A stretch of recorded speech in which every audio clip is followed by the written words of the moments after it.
Hello दोस्तों, welcome back to my channel. मेरा नाम है दीपांकर गायन और आज हम एक बहुत ही इंटरेस्टिंग वीडियो देखेंगे। ये वीडियो मैं किसी एजुकेशन पर्पस के लिए नहीं बना रहा, मैं कुछ सीखने के लिए या फिर ऐसा कुछ मेरा मोटिव नहीं है। आज का जो मैं वीडियो देखने वाला हूँ, जो वीडियो रिकॉर्ड करने वाला हूँ, ये मेरे लिए सिर्फ एंटरटेनमेंट पर्पस के लिए है। आज का जो वीडियो है दोस्तों, ये वीडियो है फ्रॉम द चैनल कॉल हमारे very favourite Indian media latest. I am sure आप सबको पता होगा। वीडियो का टाइटल मैं आपको बताता हूँ। Had Modi come instead of Jaishankar in SCO summit, Kashmir would have been resolved. Fiza Khan. अच्छा, तो आपको पता है Fiza Khan, I am sure पता होगा कि कौन है। पाकिस्तानी न्यूज़ एंकर है। तो उन्होंने कहा कि अगर मोदी साहब आते तो शायद कश्मीर का जो इशू है वो रिजॉल्व हो जाता। अगेन, जैसे मैंने आपको कहा दोस्तों, आज मुझे इस वीडियो को देख के कुछ समझने का, कुछ सीखने का मेरा मोटिव नहीं है। मैं मज़े लेना चाहता हूँ, आप सब भी लीजिए बिकॉज मुझे पता है इंडियन मीडिया लेटेस्ट भाई का जो वीडियोस होता है कभी डिसअपॉइंट नहीं करता, हमेशा एंटरटेन करता है। तो लेट्स रिएक्ट टू इट। जो भी मेरा ओपिनियन होगा, जो भी मेरा रिएक्शन होगा, आप सबके सामने रहेगा अनफिल्टर्ड।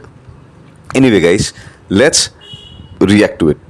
नाज़रीन, SCO कॉन्फ्रेंस के हवाले से बात करते हैं। इस्लामाबाद सजा हुआ है। ठीक है। कई ऐसे डिग्नेटरीज ऑलरेडी आ चुके हैं। जयशंकर साहब आ चुके हैं। भारत के वजीर खारजा का तैयारा नूर खान एयरबेस लैंड कर गया है। तेरा बाप आया। This is a very big development for the region and for Pakistan itself और हमें इससे बहुत अच्छी उम्मीद है। और ये कि हमें हिंदुस्तान के साथ अपना कश्मीर का मसला पीछे करके बाकी मामलात पर आगे बढ़ना चाहिए। पाकिस्तान में जयशंकर साहब, कहीं उनको कोई चीज बुरी न लग जाए, उनको कुछ भेजना। जो एक ताज़ा तीन अपडेट है वो ये कि नवाज शरीफ साहब ने भारतीय सहाफ़ी को एक जो इंटरव्यू दिया है, उस इंटरव्यू के हवाले से उन्होंने नरेंद्र मोदी को वेलकम करने की ख्वाहिश का इजहार किया है। अच्छा, जिस पर तमाम लोग अपनी अपनी राय का इजहार कर रहे हैं। कुछ लोग कह रहे हैं कि बड़ी अच्छी बात है, ये बर्फ पिघलेगी, इस मामले से जो नुक्ता आगाज इसको कहा जा सकता है। लेकिन कुछ लोगों के मुताबिक ये वजारत खारजा को नवाज शरीफ साहब ने मुश्किल में डाल दिया है और मसाइल हल करने चाहिए, ट्रेड शुरू करना चाहिए, क्योंकि हमें पाकिस्तान के अंदरूनी मसाइल देखने। अब बात अगर की जाए मसला कश्मीर की, तो मसला कश्मीर के हल के बगैर क्या डायलॉग मुमकिन हो सकता है पाकिस्तान? ये लोग ना दोस्तों, मैं रिस्पेक्ट करना चाहता हूँ। जब भी मैं पाकिस्तान को लेके मैं वीडियो बनाता हूँ, मैं चाहता हूँ कि मैं अपने एक कॉम्पोजर में, एक रिस्पेक्टेबल मूड में रहूँ। लेकिन मुझे जैसे ही मैं इनका वीडियो देखता हूँ, इनके बारे में सुनता हूँ, इनका बात सुनता हूँ, तो पता नहीं मुझे क्या हो जाता है। एक तो मुझे वो सब कुछ याद आ जाता है जो पाकिस्तान हमारे साथ करता है। दूसरी बात, अभी ये लोग इतने डबल स्टैंडर्ड लोग हैं, इतने दोगले लोग हैं। मैं आपको ये बताता हूँ, अभी जयशंकर साहब गए हैं। अब देखो, इनको ये भी चाहिए कि इंडिया के साथ बिजनेस वाला जो मामला है वो सेटल हो जाए, बिकॉज एक तो ये लोग भूखे नंगे मर रहे हैं। एक तो चाहते हैं कि बिजनेस वाला जो सेटल है वो हो जाए, कि इंडिया के साथ पूरा ओपन बिजनेस करे, क्योंकि हम ही हैं दोस्तों, आप याद रखो, हम ही हैं जो उनको ये भिखारी स्टेट से वापस ला सकता है, और कोई नहीं ला सकता। इसीलिए मैं तो पूरा अगेंस्ट हूँ भाई, इनको मरने दो ऐसे ही। और दूसरी बात, इनको ऐसे ही मरने क्यों दो? बिकॉज ये लोग अभी बात कर रहेंगे कि बिजनेस के बारे में, आप उसको बिजनेस होना चाहिए, इंडिया के साथ सब कुछ होना। In end of the day बाहर जाके या फिर अपने ही घर पे हमेशा एक ही चीज़ बोलेंगे कि कश्मीर का इशू उठाएंगे, UN में जाके इंडिया के अगेंस्ट पूरा का पूरा एकदम नैरेटिव फैलाएंगे, प्रोपेगेंडा करेंगे। 70, 80, 90% टाइम पाकिस्तानी यही करते हैं, उनका पूरा गवर्नमेंट ऑफिशियल से करता है। लेकिन आप औकात देखिए भाई, कि एक तो आप 90% टाइम आप हमारे पीठ में छुरा भोगने का पूरा कोशिश करते हो, और 10% टाइम आप कटोरा लेके भीख मांगते हो। टैलेंट है भैया, टैलेंट है। और भारत के दरमियान नहीं और अभी अच्छा होता अगर नरेंद्र मोदी साहब क्या बोलो? नरेंद्र मोदी साहब खुद आ जाते, लेकिन बहरहाल वो नहीं आए।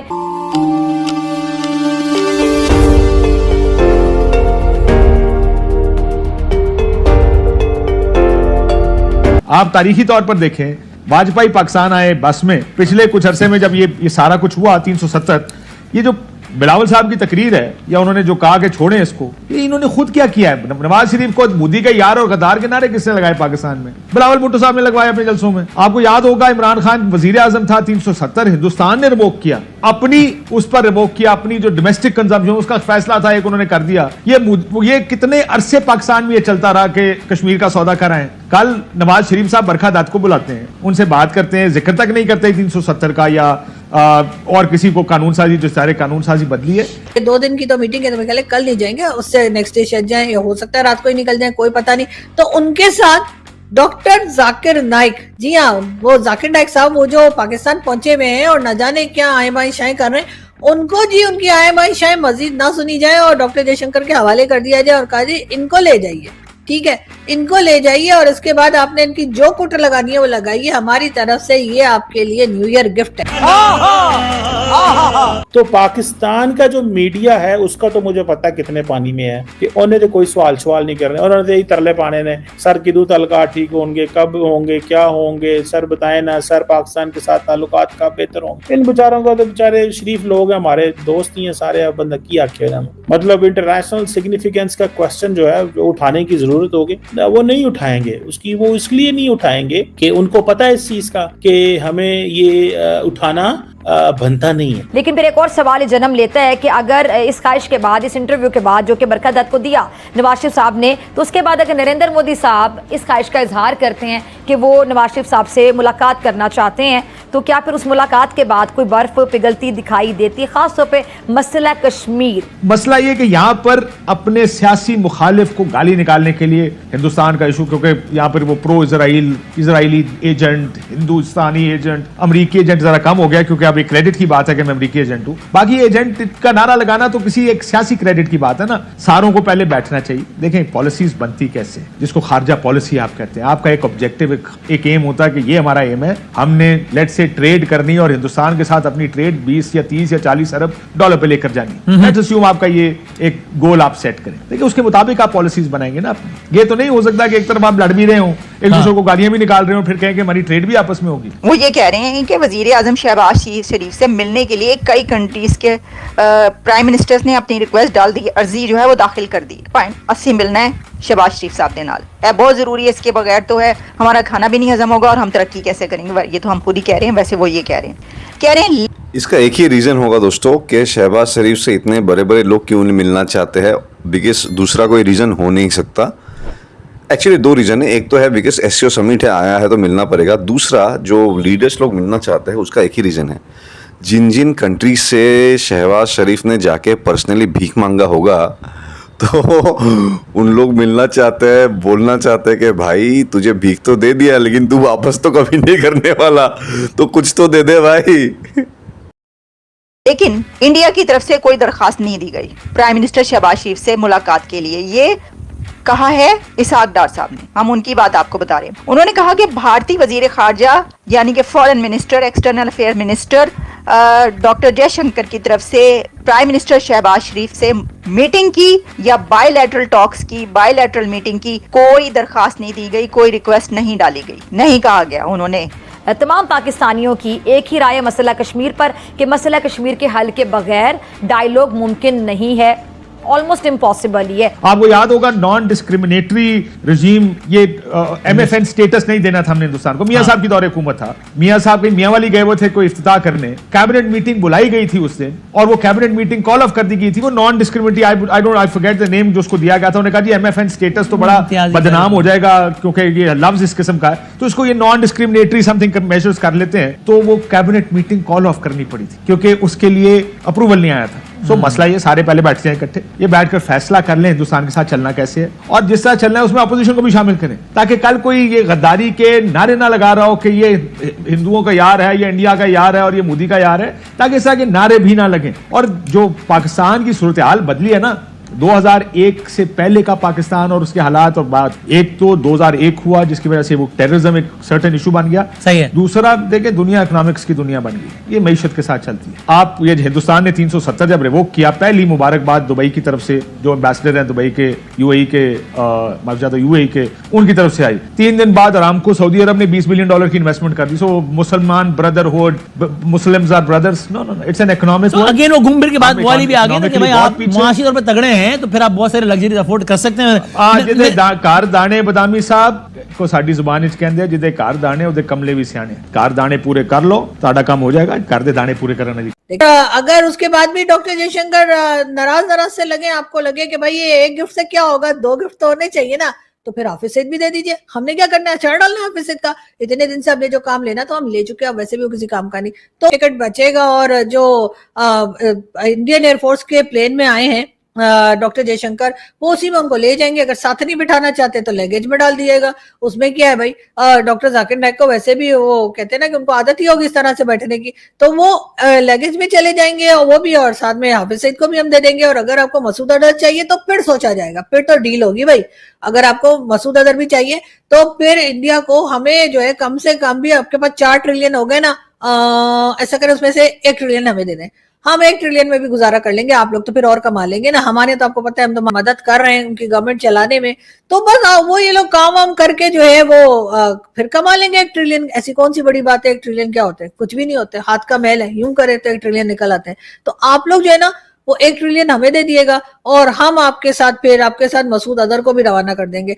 बहरहाल ये आप लोगों के ऊपर है। आप मतलब मैं इंडियन गवर्नमेंट से और इंडियन पब्लिक से बात कर रही हूँ कि ये आप लोगों के ऊपर है कि आप लोग करना क्या चाहते हैं, फिर हमें बता दिएगा। अगर चाइना वाले 11 साल के बाद आए हैं तो फिर भारत से भी जो है वो कहा जा रहा है कि तकरीबन 10 साल के बाद कोई फॉरेन मिनिस्टर आए। हाँ, मोदी जी आए थे एक बार, आपको पता है ना, शादी में बगैर इन्विटेशन को बार बार बताते हैं कि जी जब हम किसी डिबेट में जाते हैं भारत की, तो वो यही हमें बताया जाता है कि जी मोदी जी ने तो ताल्लुकात सही करने की बड़ी कोशिश की थी, और मोदी जी तो शादी में चले गए थे, नवाज शरीफ साहब की नवासी की, बगैर इन्विटेशन के, बगैर बताए पहुंच गए थे। तो उसमें कौन सी बड़ी बात है। Mini skirts, correct. Simple question, simple answer. 20 minute तक एक लड़की को देख के कुछ हलचल ना हो तो आपको डॉक्टर के पास जाना चाहिए। अबे साले, तेरे को मेंटल हॉस्पिटल जाना चाहिए, तुम्हें इलाज कराना चाहिए। दोस्तों, इसके जाकिर नाइक के टॉपिक पे तो मैं आऊँगा, लेकिन एक चीज़ मैं काफ़ी टाइम से ये मैं सोचता भी रहता हूँ, और ये फैक्ट है कि I think enough is enough. अभी बहुत देरी हो गया ऑलरेडी, क्योंकि देखो कश्मीर का जो स्टेटस है, जो अभी हम जिस लेवल पे है, ये पूरा दुनिया को अभी पता है कि कश्मीर का प्रॉब्लम कहाँ से कैसे शुरू हुआ, कैसे कारगिल के टाइम पे पाकिस्तान ने इलीगली ये ऑक्यूपाई किया। ये दुनिया में ऑलमोस्ट, एक तो है कि 100% लोग जानते हैं, मानते हैं, लेकिन कुछ लोग ऑब्वियसली पॉलिटिकल बेनिफिट्स के लिए या फिर कुछ पाकिस्तानी दोस्ती के लिए एक्सेप्ट नहीं करना चाहते। लेकिन as an Indian perspective I think this is enough. अभी बहुत हो गया कि जहाँ पे हम लोगों ने डिप्लोमेटिक तरीके से बहुत कुछ कर लिया। ये मेरा पॉइंट ऑफ व्यू है। अभी मुझे लगता है कि कश्मीर के नाम पे ना अभी पाकिस्तान को ठोकना चाहिए। कश्मीर एकदम खींच के लेके आना चाहिए। कश्मीर लेने के बाद पाकिस्तान का भी 1-2 हिस्सा लेके किसी को बांट देना चाहिए, बिकॉज दिस इज़ इनफ। अभी ऐसा हो गया है कि हम कभी ऐसा होता है कि हम कमज़ोर फील होता है, बिकॉज एक तो आप इलीगली ऑक्यूपाई करते हो, फिर एक पाकिस्तानी को, ये 25 करोड़ जो भी पाकिस्तानी है, सबको पता है ये चीज़, और उसी पे ये लोग they are proud of it, they are very proud of it कि हमने इलीगली ऑक्यूपाई करके रखा है एक जगह को, उसमें हम डेवलपमेंट नहीं होने देंगे। इसी तरह से हम इंडिया को टॉर्चर कर रहे हैं। तो दिस इज़ इनफ। अभी हमको पाकिस्तान POK लेना चाहिए, लेके पाकिस्तान के साथ कुछ गलत करना चाहिए। ये मेरा एकदम ऑनेस्ट पॉइंट ऑफ व्यू है। इस दुनिया में, इस यूरोप में, पूरी दुनिया में हम देखते हैं, रहते हैं यार। हम तो 24 घंटे, हम क्या पूरी दुनिया देख रही है भाई। 140 करोड़ के देश इंडिया में क्या लड़कियां खुल्लम खुल्ला बाहर नहीं निकलती? क्या एंकर इब्तिसाम इलाही ज़हीर, अहले हदीस के चेयरमैन, ये मिला पाकिस्तान का ब्रांडेड मौलवी तारिक जमील ने इससे पूछा कि आप उर्दू अच्छी नहीं बोलते? तो बोला मेरे को उर्दू नहीं आती, मैं इंग्लिश में पढ़ा हूँ। तारिक जमील ने कहा तुम मुंबई में पैदा हुए हो ना? तो कहता हाँ, लेकिन मैं इंग्लिश में पढ़ा हूँ। तारिक जमील ने कहा तुम्हें अरबी नहीं आती, उर्दू नहीं आती, हंसने लगा। लेकिन बहरहाल इनका देवबंदी भाईबंद है ये कि आज से एससीओ की मीटिंग शुरू हो चुकी है और लोगों की आमद जो है वो जारी है। देखिए लोग आते जा रहे हैं, डिफरेंट कंट्रीज के हेड ऑफ स्टेट जो है वो पाकिस्तान पहुंचना शुरू हो गए हैं।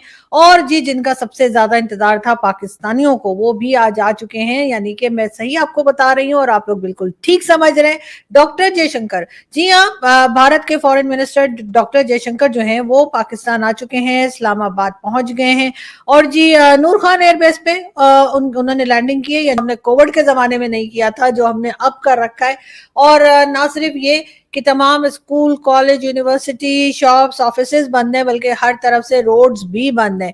मेरे कई दोस्त जो हैं इंडियन मीडिया में वो भी पाकिस्तान आ चुके हैं। उनमें से कुछ लोग जो हैं उनसे मेरा कांटेक्ट भी हुआ है और वो इस्लामाबाद में जहां ठहरे हैं वो भी बातचीत हुई है। लेकिन वहां तक मैं पहुंचूंगी कैसे, ये जरूर एक बहुत बड़ा सवाल है जो मैं अपने आप से भी कर रही हूं और अपने तमाम पाकिस्तानी दोस्तों को भी फोन कर करके पूछ रही हूँ। पब्लिक तो क्या, जिसे कह लीजिए कि जो मीडिया के लोग हैं वो भी अभी तक परेशान बैठे हैं और वो यही सोच रहे हैं कि हम क्या करें, कौन सा ऐसा जुगाड़ लगाएं जिससे कि हम वहां पर पहुंच सकें। लेकिन खैर देखते हैं कि क्या होता है, कौन कामयाब होता है और कौन पहुंच पाता है, क्योंकि हमारे पास आज का दिन भी है और कल का दिन भी है। लेकिन खैर यहाँ पर सिक्योरिटी के नाम पर लोगों को परेशान किया जा रहा है, जैसे हिंदुस्तान पाकिस्तान के लोग आपस में एक दूसरे की कंट्री में आए हों और इस तरीके से फिर मुलाकात भी ना हो सके, तो मेरे ख्याल है ये बहुत गलत बात है। लेकिन पाकिस्तान की अथॉरिटीज को न जाने कौन सा खतरा, कौन सा डर पड़ा हुआ है कि इन्होंने सिक्योरिटी के नाम पर पूरे के पूरे सिटी को जो है एक तरह से पैरालाइज करके रख दिया है। ये यहाँ पे ना कोई आ सकता है ना जा सकता है। वो जो शोले फिल्म में कहते थे ना कि यहाँ तो परिंदा भी पर नहीं मार सकता, और इनका हाल बिल्कुल वही है। डॉक्टर जयशंकर के चेहरे पे बड़ी खूबसूरत सी स्माइल थी और इसका मतलब ये है कि उनको अभी आकर अच्छा लग रहा है। ये और बात है कि बाद में जब वो बात करेंगे या मीडिया से बात करेंगे या किसी किस्म का उनका स्टेटमेंट आएगा, तो बहुत से हमारे हिंदुस्तान के लोग और हिंदुस्तान के दोस्त जो है उनका ये कहना है कि बहुत टफ किस्म का और बहुत टेढ़े किस्म का जवाब वो देंगे। इसलिए कि पहले ही जब वो हिंदुस्तान से पाकिस्तान आए हैं तो कनाडा को लेकर उनका मूड पहले ही ऑफ है। लेकिन खैर अब देखते हैं कि वो आकर क्या बात करते हैं। बहरहाल एक बहुत अच्छी बात है, एक बहुत अच्छा कह लीजिए कि हो सकता है शुरुआत हो सके यहाँ से। वैसे कहा तो जाता है, ने अभी तक वीडियो को लाइक भी नहीं किया और हाँ शेयर भी नहीं किया और सब्सक्राइब करना तो भूल ही गए हो, है ना? जल्दी से करो लाइक, शेयर और सब्सक्राइब, और कमेंट में फिजा को पहलते हुए जरूर जाना। आप लोग अपना ख्याल रखिए। आपका भाई आपके लिए पाकिस्तान से रिलेटेड वीडियो लाता रहता। जय हिंद, वंदे मातरम, जय श्री राम, जय श्री राम, जय श्री राम। जय श्री राम भाई, जय श्री राम। पिज्जा को बेलना मत भूलना। बहुत सही है भाई। मैं फर्स्ट ऑफ ऑल तो आप सबको पता है इंडियन मीडिया लेटेस्ट क्या है, किसका चैनल है, मैं लिंक डिस्क्रिप्शन पे दे दूंगा। लेकिन coming back to the my point, देखो दोस्तों, अभी जाकिर नायक वाला सीन आपको पता है, मैं उसमें ज़्यादा कुछ बोलूँगा नहीं। कि एक तो वो पागल है, वो फ्रस्ट्रेटेड है, वो पेडोफाइल भी है, मुझे पता है। अगर आपको नहीं भी पता, मुझे उसका शक्ल पे दिखता है और पता नहीं जितने भी गलत काम है वो सब कुछ करता होगा।